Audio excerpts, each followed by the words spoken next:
উচ্চ মাধ্যমিক দর্শন।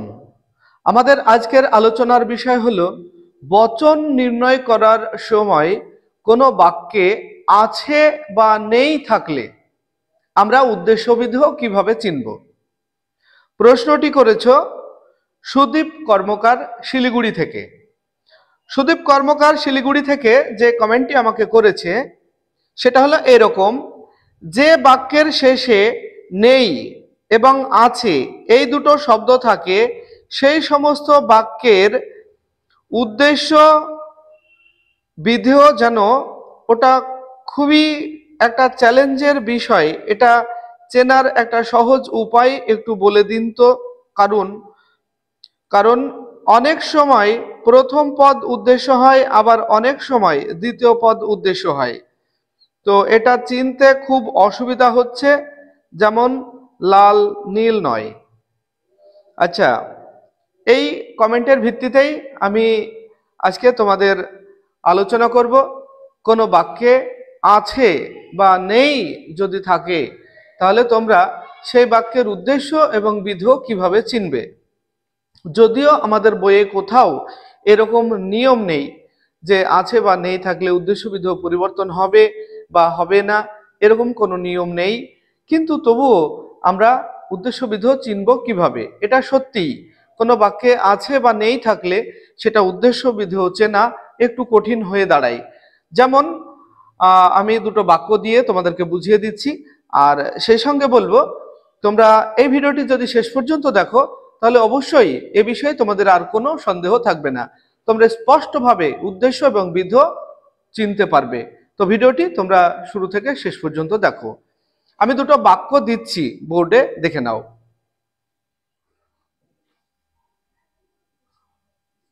লাল কাক নেই। একটা বাক্য বললাম, লাল কাক নেই। এই বাক্যটার উদ্দেশ্য এবং বিধেয় কি হবে সেটা আমরা চিনব। আর লাল ফুলের গন্ধ নেই। লাল ফুলের গন্ধ নেই। এই দুটো বাক্যের মধ্যে দিয়েই আমি তোমাদেরকে স্পষ্টভাবে বুঝিয়ে দেব। দেখো,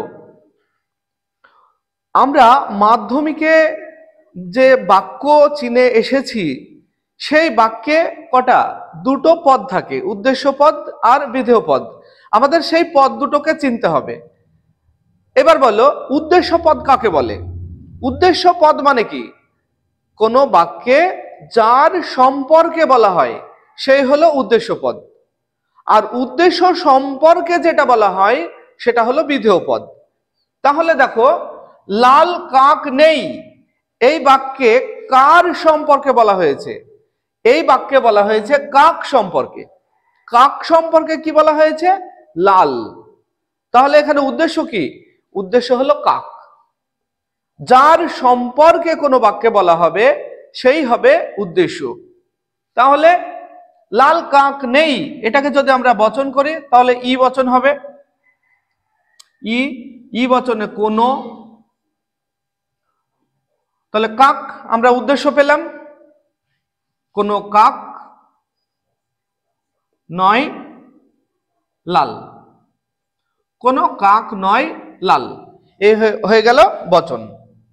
এবার দেখো, আমরা যে লজিক করি সেখানে গুণ পরিমাণ নির্ণয়, পদের ব্যাপ্যতা নির্ণয়, আবর্তন, বিবর্তন, নিরপেক্ষ ন্যায়, আমাদের যতগুলি লজিক আছে অবরোহ অনুমানের, সেই লজিকগুলি আমরা যদি করতে চাই সঠিকভাবে তাহলে আমাদের কিন্তু বচনটাকে সঠিকভাবে শিখতে হবে।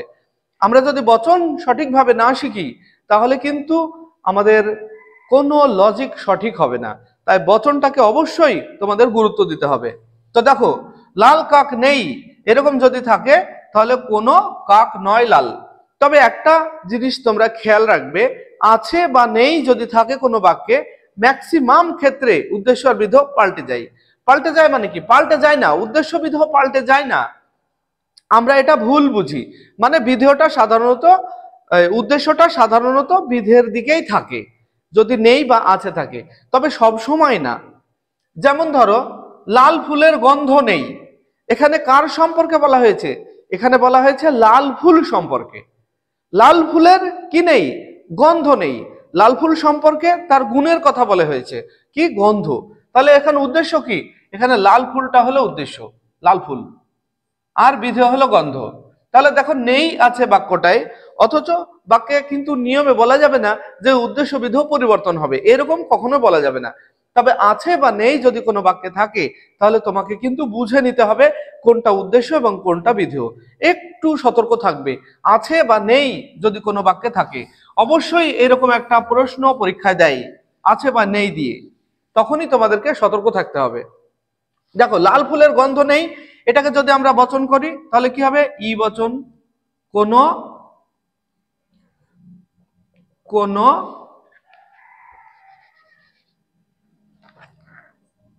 লাল ফুল, লাল ফুল হলো উদ্দেশ্য। কার সম্পর্কে বলা হয়েছে? লাল ফুল সম্পর্কে বলা হয়েছে। তাহলে কোন লাল ফুল নয় গন্ধযুক্ত, কোন লাল ফুল নয় গন্ধযুক্ত, এরকম করবে বচনটা। তাহলে এটা বচন হয়ে গেল। এবার আছে দিয়ে একটা বাক্য দিই তোমাদের। যদি থাকে সাদা হাতি আছে, সাদা হাতি আছে, তাহলে এটা কি করবে তোমরা? কার সম্পর্কে বলা হয়েছে? হাতির সম্পর্কে বলা হয়েছে। হাতির সম্পর্কে কি বলা হয়েছে? তার গুণের কথা, সাদা। তাহলে সাদা, হাতি হলো এস, হাতি সম্পর্কে বলা হয়েছে, আর পি হলো সাদা। তাহলে এটা আমরা কি করব? হ্যাঁ, এখানে একটা কিছু বলার আছে। আছে বা নেই যদি এরকম ভাবে থাকে, তাহলে নেই থাকলে তোমরা ই বচন করবে, আর যদি আছে থাকে কোনো বাক্যে তাহলে আয় বচন করবে। তাহলে এটা হবে আয় বচন। আছে মানে কি? শব্দ না। সাদা হাতি আছে মানে সব হাতি সাদা না। এখানে আর একটাও কথা বলার আছে, যে কোনো বাক্যের যদি পরিমাণ উল্লেখ না থাকে তাহলে তোমরা বাস্তব দিকটি দেখে নেবে। তাহলে এখানে সব হাতি সাদা যদি বলা হতো তাহলে এ বচন হতো। এখানে বলা হয়েছে সাদা হাতি আছে মানে কিছু আছে। তো কোনো কোনো হাতি হয় সাদা, কোনো কোনো হাতি হয় সাদা, এরকম বচন করবে। লাল নীল নয়, একটা বাক্য তুমি দিয়েছো সুদীপ কর্মকার, লাল নীল নয়, আমি মুছে দিলাম।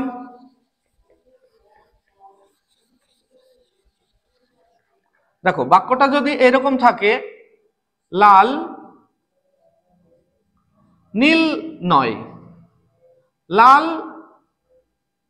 নীল নয়, কার সম্পর্কে বলা হয়েছে? এখানে লাল এর সম্পর্কে বলা হয়েছে। লাল কি? নীল নয়। যার সম্পর্কে বলা হয়েছে সেই হবে উদ্দেশ্য। লাল নীল নয়, তার মানে কি? সাবজেক্ট হলো লাল আর নীল হলো প্রেডিকেট। তাহলে এখানে বচন করলে হবে কি বচন? ই বচন। কোন লাল, এখানে তোমরা ভালো লাগার জন্য বস্তু বা ব্যক্তি কথাটা উদ্দেশ্যের সঙ্গে যোগ করতে পারো। উদ্দেশ্যের সঙ্গে যোগ করাটা খুবই জরুরি, কিন্তু বিধেয়তে ব্যক্তি বা বস্তু যোগ না করলেও চলে। বস্তু কখন যোগ করবে?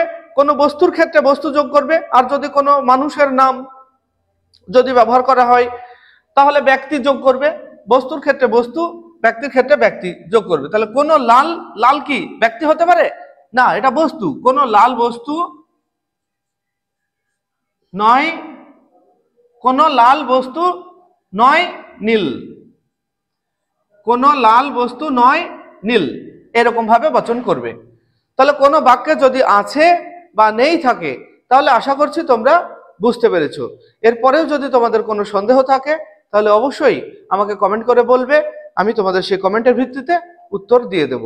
আর তোমরা যদি কোনো প্রশ্ন তোমাদের থেকে থাকে অবশ্যই আমাকে কমেন্ট করো, এবং সেখানে তোমার নাম এবং জেলার নাম লিখে কমেন্ট করো, তাহলে আমার বলতে সুবিধা হয়। তোমাদের প্রত্যেকটা কমেন্টের উত্তরের ভিত্তিতে আমি তোমাদেরকে ভিডিও বানিয়ে দেব। তো তোমরা আমাদের সঙ্গে থাকবে, আমাদের ভিডিওগুলিকে লাইক, কমেন্ট এবং বন্ধুদের শেয়ার করবে। আর আমাদের চ্যানেলটিকে সাবস্ক্রাইব না করে থাকলে অবশ্যই চ্যানেলটিকে সাবস্ক্রাইব করে নেবে। আর ফেসবুক থেকে যদি তুমি ভিডিওটি দেখো তাহলে অবশ্যই আমাদের পেজটিকে ফলো করে নেবে। আসছি পরবর্তী ভিডিও নিয়ে। সেই পর্যন্ত সবাই ভালো থাকবে, সুস্থ থাকবে। Bye bye.